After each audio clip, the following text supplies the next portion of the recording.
What's up guys, it's Tommy here and welcome to the Liverpool-Watford post-match analysis video. I'm sorry that this is a day late, but I had one of my best friends over yesterday and we played FIFA all day and almost all night, so I couldn't watch the game live, but I watched it on replay today, and what a nervous game this was for Liverpool.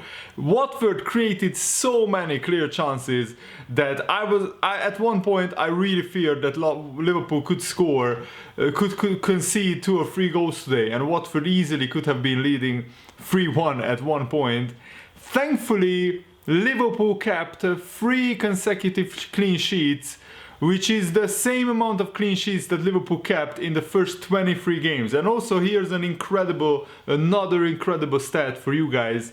Liverpool collected 76 points from the last 78 points available in the Premier League, which means that 26 games, 25 wins and 1 draw. This is the best run that any team has ever had in the 131-year history of English top-flight football.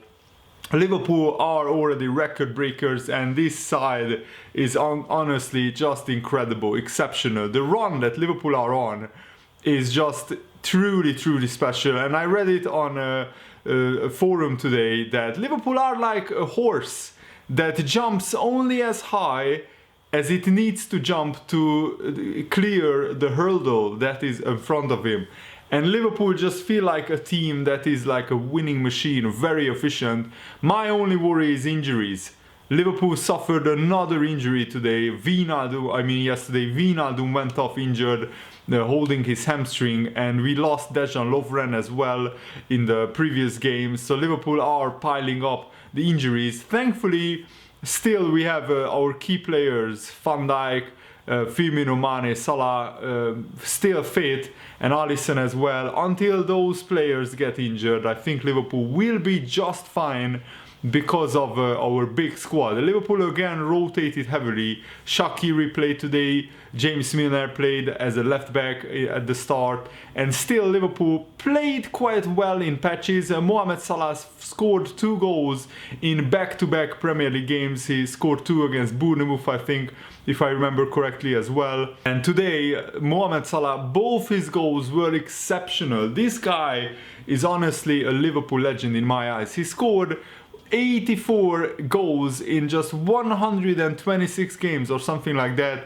An absolutely incredible record. He has a better goals to games ratio than Luis Suarez and Fernando Torres. In the same amount of games, Mohamed Salah scored more goals. He now has 9 goals in the Premier League, just like Sadio Mane.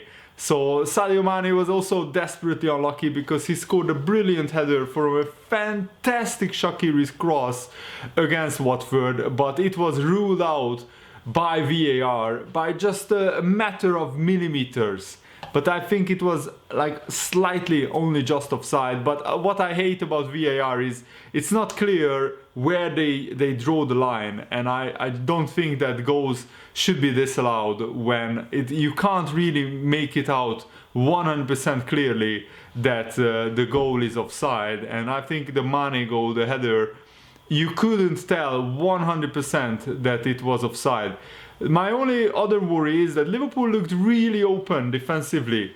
2 times Watford were in front of goal, and if it wasn't for Watford's dreadful finishing, they only scored 9 goals in the whole Premier League season so far, and they have 9 points as well. They are bottom of the table, but because Watford is just so bad at facing, Ismaila Sarr and Doucouré both had air shots. They miskicked the ball when they were like 7-8 yards out in front of goal, and all they needed to do is hit the target. Also, Alisson made some brilliant saves. When Delafeu went through in the second half one-on-one with Alisson, I was almost I was certain that he will score, but Alisson came up big. And the Liverpool defenses are defending, the Liverpool defenders are putting their bodies on the line, and this was a hugely significant weekend once again in the Premier League, because Leicester City couldn't beat second to bottom Norwich. So the first team, Liverpool, played the last team, Watford, and we won. The second team played the team in 19th, Norwich, and Leicester couldn't win. They only scored because of a Tim Krul own goal. Jamie Vardy will hate that, but that was an own goal. And Norwich were actually 1-0 up through Teemu Pukki, who I think a lot of Liverpool fans will thank Pukki that he spoiled the Leicester party, because remember that Leicester went 8 games winning every single game before today's result. And Leicester's next 2 games are very, very juicy. They play Manchester City and Liverpool then. So these 2 games could potentially really shape the title race massively. I think Liverpool are 10 points clear, and unless a major injury disaster strikes, I don't think Leicester and Man City can reduce the deficit so much that Liverpool will throw the title away. It feels like that this is in Liverpool's hands now, but anything is possible in football, and I'm not celebrating yet. Until it is mathematically impossible for us to lose the Premier League title, I will not celebrate until that happens, because anything can happen in football. Liverpool could suffer a loss of form. We have some nervous, patchy games, and I think like half of our Premier League games this season have been like this Watford game, where we play well in patches, but then we play really nervous and shaky defensively. Our defense is much worse than last season. We seem to be a lot more vulnerable to counterattacks and to really good offensive plays. And Liverpool really need to play better, in my opinion, overall on the pitch. Yeah, it's a really weird to say, because Liverpool have an incredible record, 49 points from just 17 games. It's unthinkable. This is like when this was FIFA, you would tell that the player is playing on a lower difficulty, because it looked like before this season that it's not possible that Liverpool could start the season with 18 wins and 1 draw.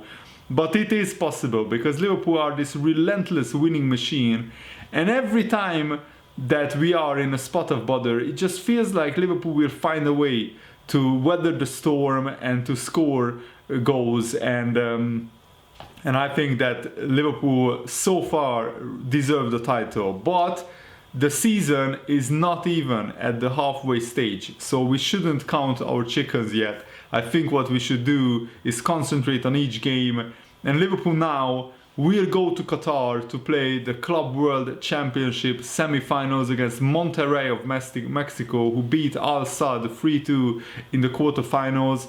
And then Liverpool, if they win, they will probably play Flamengo, the Brazilian side, in the final. If they lose, they will play a 3rd place match. But what is important is that the Liverpool-West Ham game is postponed until further announcements, so we don't know when that game will be played yet, but Liverpool will miss 1 game week. So I think the Leicester-Man City game will be crucial, and I'm not even sure what kind of result I want. Probably a draw, because if Leicester win, then that will put Leicester just 7 points behind Liverpool, but that will effectively well and truly kill off Manchester City's title hopes. But if Man City win, the fear is that Man City will get a lot of confidence, and then if Liverpool drop points against Leicester, Man City can cut the gap to like 11 points, which sounds like still a big gap. But with the way that Man City are, they can go on a winning run. And if Liverpool suffer more injuries, I'm just watching the highlights back, and Wijnaldum is now walking off the pitch when I am saying this. If Liverpool suffer more injuries, we will really struggle like Manchester City have struggled. And we have some tough games coming up. I mean, the Leicester City game is obviously one of our toughest games, but in January we will play some big teams. We will play Arsenal and some other big teams, so we need to be very careful. I think we will play Tottenham as well. We need to be very careful not to suffer more injuries, and I don't think that Liverpool can do anything other than try to rotate the squad as much as possible with the remaining competitive. But Liverpool have a huge chance to be officially crowned world champions of club football if we just win the next 2 games in the Club World Championships against Monterrey and potentially Flamengo. And I really want Liverpool to win this trophy. It might not be a big trophy, but Liverpool have never won this trophy in their history. I think we played like 2 or 3 finals, or maybe even 4, after winning the Champions League, and we never won this trophy. So I really want Liverpool to win this trophy. And it's so ironic that when Fabinho went out injured, since then Liverpool have kept 3 clean sheets. So it looks like the Joe Gomez-Van Dijk partnership is pretty good, but I think Liverpool were lucky today to keep a clean sheet. It was a different story against Bournemouth, where we really bossed the game, but against Watford we were lucky. I mean, Van Dijk almost scored an own goal where he misplaced a back pass and Alisson had to scramble back to see where the where the ball is going, but luckily for Liverpool it wasn't on target, that back pass. So it was a nervy game. I mean, you could see how Jurgen Klopp, with the puffing of his cheeks, were very nervous. And when Mo Salah scored the second goal in the 90th minute after Origi mishits a shot and it falls to Salah and he backheels it between the defender's legs, what a beautiful goal that was. When that goal went in, the relief inside the stadium and the relief around the world among Liverpool fans was palpable. It was huge. And Liverpool, I mean, Jurgen Klopp was just like, thank you, this game is over now. But wow, this was anything but a comfortable win for Liverpool.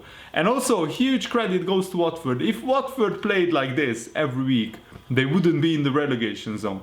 Sometimes they really rattled the Liverpool defense. So I have to give congratulations to Watford. They could take a lot of encouragement from this performance, and they now have their 3rd manager in charge inside the first like 4 or 5 months of the season. Absolutely incredible. So let me know, what did you think of the game, and who was your man of the match? Let me know in the comments below, and thanks for watching, guys. Stay awesome. See you later. Goodbye.